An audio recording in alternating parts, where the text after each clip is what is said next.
अगर आम भाषा में हम बात करें तो ऑस्टियोपोरोसिस मतलब हड्डी का खोखला होना होता है। जिस तरह से अगर किसी लकड़ी को लें और वो अंदर से खोखली हो तो हम थोड़ा सा भी उस पर वजन डालेंगे तो वो टूट जाएगी। उसी तरह से हमारी हड्डियां अगर खोखली हो जाती हैं तो उनका टूटने का चांसेस बहुत बढ़ जाता है। अगर हम WHO या वर्ल्ड हेल्थ ऑर्गेनाइजेशन की डेफिनेशन माने तो उनका ये कहना है कि अगर डेक्सा स्कैन में अगर -2.5 से कम वैल्यू आए टी स्कोर की तो उसे हम ऑस्टियोपोरोसिस बोलते हैं। ऑस्टियोपोरोसिस बेसिकली दो तरह की होती है, एक प्राइमरी और एक सेकेंडरी। सो ऑस्टियोपोरोसिस प्राइमरी में क्या होता है कि जिस तरह से हमारी एज बढ़ती है, मेल में 50 से 60 साल के ऊपर और फीमेल में पोस्ट पीरियड मतलब 45 से 50 साल के ऊपर, तो हमारी जो हड्डियां हैं वो हार्मोन से रेगुलेट होती है। हमारे बॉडी में हमेशा नई हड्डियां बनती रहती है और पुरानी जो हड्डियां हैं वो गलती रहती है। ये जो प्रोसेस है, ये जो प्रक्रिया है वो हमेशा चलती रहती है। बट एक एज के बाद क्या होता है कि हमारी नई हड्डियां कम हो जाती है लेकिन हड्डी का गलना चालू रहता है। इसके वजह से हमारी हड्डियां खोखली हो सकती हैं। तो इसमें किसी और बीमारी की वजह से नहीं है, बट ये अब हमारे उम्र की वजह से होता है। तो इसे हम प्राइमरी ऑस्टियोपोरोसिस बोलते हैं। सेकेंडरी ऑस्टियोपोरोसिस में क्या होता है कि कोई और बीमारी जैसे कि लिवर, किडनी, थायराइड, डायबिटीज, ऐसी अगर कोई बीमारी हो, इनके वजह से अगर हमारी हड्डी खोखली हो रही है या कमजोर पड़ रही है तो इसे हम सेकेंडरी ऑस्टियोपोरोसिस बोलते हैं। उम्र एक बहुत इंपॉर्टेंट रिस्क फैक्टर है। दूसरी है न्यूट्रिशनल, बहुत इंपॉर्टेंट, मतलब जो हमारा खान पान जो हम करते हैं, अगर उसमें calcium, vitamin D3, zinc, multivitamin, protein, इसकी अगर कमी हो तो ऑस्टियोपोरोसिस हो सकती है। दूसरी, कुछ लोग जो बहुत स्मोकिंग करते हैं, अल्कोहल लेते हैं, या कुछ दवाइयाँ जैसे स्टेरॉयड इंजेक्शन हो गए, ऐसी ऐसी कुछ दवाइयों से भी हमें ऑस्टियोपोरोसिस हो सकता है। ऑस्टियोपोरोसिस को साइलेंट किलर बोलते हैं। मतलब कि उसका पता हमें तब तक नहीं पड़ता है जब तक कि हमारी हड्डियां बहुत ज्यादा नाजुक ना हो जाएं। तो जो डॉक्टर है उन्हें डिटेल में पेशेंट का हिस्ट्री लेना चाहिए कि क्या तकलीफ है, कब से तकलीफ शुरू हुई है, क्या चोट लगने के बाद शुरू हुई या 10-15 साल से वो दर्द हो रहा है। तो ऐसा हिस्ट्री बहुत इंपॉर्टेंट है।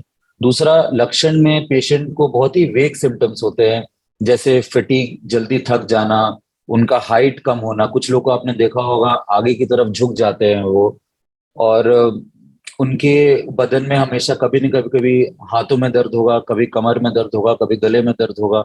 तो ऐसे पेन का जो पोजीशन है वो भी चेंज होता रहता है।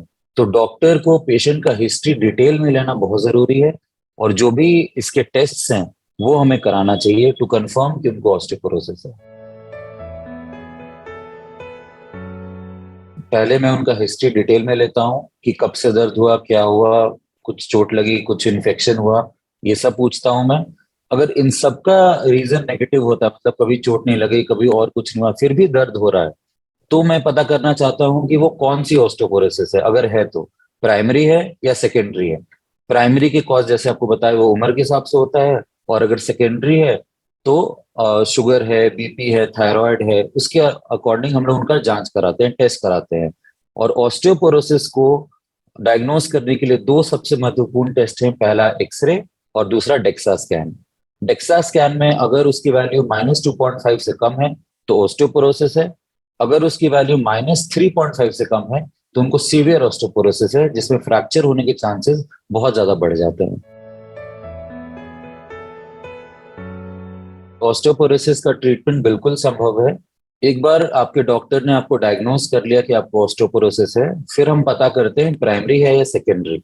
ठीक है, अगर प्राइमरी है तो उसका अलग ट्रीटमेंट है, सेकेंडरी है तो हम जो डिजीज है, जो बीमारी है जो उसको कर रही है, हमें उसे भी ठीक करना होगा ऑस्टियोपोरोसिस के अलावा। जैसे अगर आपका शुगर बहुत हाई रहता है तो शुगर कंट्रोल करो, आपके पैराथायराइड बहुत बढ़े हुए हैं तो उसको कंट्रोल करो, लिवर की, किडनी के डिजीज है तो उसको कंट्रोल करो। अगर हम सिर्फ ऑस्टियोपोरोसिस की बात करें तो इसकी ट्रीटमेंट एक मेडिसिन होती है और एक नॉन मेडिसिनल होती है। मेडिसिन में हम पेशेंट्स को कैल्शियम, विटामिन D3, मल्टीविटामिन देते हैं। और जैसे कुछ मैंने बताया कि जैसे हड्डियां, नई हड्डियां बनती है और पुरानी हड्डियां गलती है, तो कुछ दवाइयां हैं जो नई हड्डी और ज्यादा बनाते हैं, उसको ओस्टियोब्लास्टिक एक्टिविटी बोलते हैं। कुछ गोलियां हैं जो कि हड्डी की गलने को रोकती है। इसके अलावा न्यूट्रिशन, पेशेंट को हम बोलते हैं कि डेयरी प्रोडक्ट्स लो, दूध, पनीर, हाई प्रोटीन डाइट जैसे सोयाबीन, एग वाइट बहुत अच्छा है। अगर पेशेंट नॉन वेजिटेरियन है तो चिकन और फिश बहुत अच्छा है। तो इन सब चीजों को हम बोलते हैं पेशेंट को लेने को। प्लस धूप में बैठने को आधे घंटे कम से कम सुबह या शाम, जब भी उनको टाइम मिले। और अगर फिजिकल एक्सरसाइज कुछ कर पाए तो उससे भी ऑस्टियोपोरोसिस धीरे धीरे कम हो सकता है।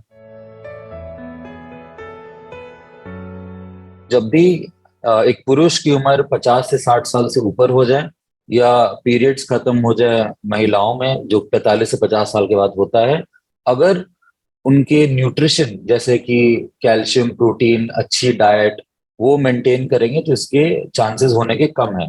इसके अलावा फिजिकल एक्टिविटी वॉकिंग भी, ऐसा नहीं कि किसी को जिम जाना पड़ेगा या पार्क में जाके वॉक करना पड़ेगा।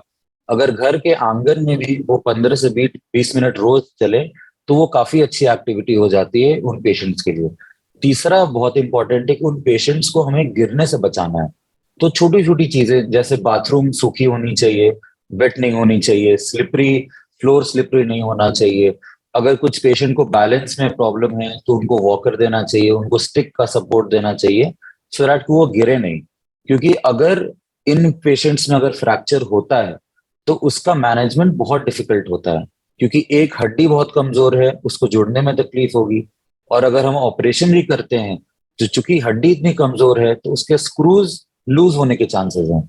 सो इज बेटर कि हम उसको प्रिवेंट करें देन कि हम उसको ऑपरेट या उसको मेडिसिनल ट्रीटमेंट पे लेके जाएं।